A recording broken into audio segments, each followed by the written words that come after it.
Most of us think we have a pretty good handle on what the Bible is. But what if I told you we've been reading it all wrong? Today, we're going to explore a pretty radical idea, that the Bible isn't about ancient history at all.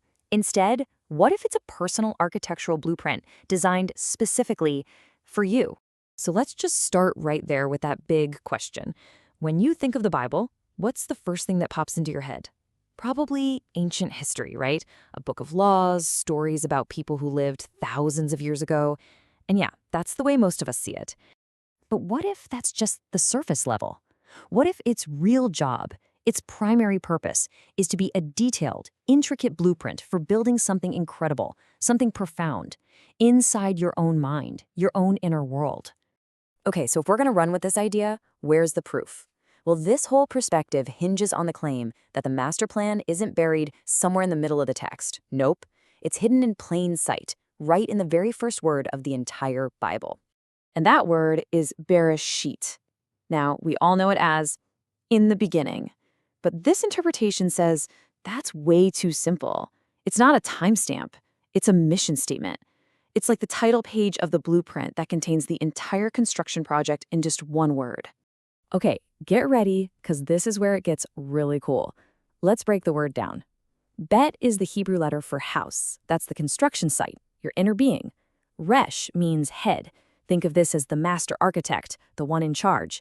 And shith means to place or to establish. So when you put it all together, Genesis 1:1 isn't just saying when things started. It's a declaration of intent. A head will be placed in the house to build it. And that right there is the key that unlocks everything. Suddenly, the entire story of the Bible, from A to Z, or, from Aleph to Tav in Hebrew, it all snaps into focus as the step-by-step unfolding of this one single massive construction project. It's not a history book. It's a construction manual for your soul. So if there's this perfect blueprint for our inner house, you gotta ask, right? Why is such a huge renovation even necessary? What's so wrong with the building that's already there? Well, here's the central problem. The construction site isn't empty. The house is already occupied.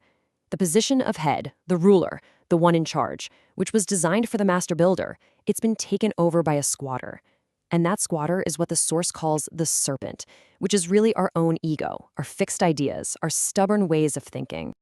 And this gives that famous quote a whole new layer of meaning, doesn't it?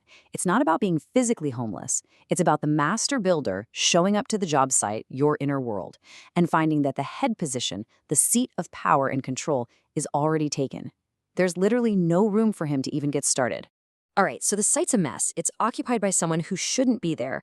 So the first phase can't be about building. It has to be about prep work. And that's exactly what the Old Testament is all about. You can really see this project breaking down into two clear phases. Think of the Old Testament as the initial site survey. It's the diagnostic report that identifies everything that's wrong with the current building, and it's about gathering all the raw materials needed for the rebuild. It's only after all that prep is done that you get to the New Testament, when the builder finally arrives and the real construction can begin. So this is a super important point. The Old Testament isn't the finished building, not even close. It is the absolutely essential prep work. It's like an architect surveying the land, finding all the structural problems, and ordering all the lumber, the stone, the tools needed for the job. It's a journey through all 22 Hebrew letters, each one a different tool or material, getting everything perfectly staged and ready.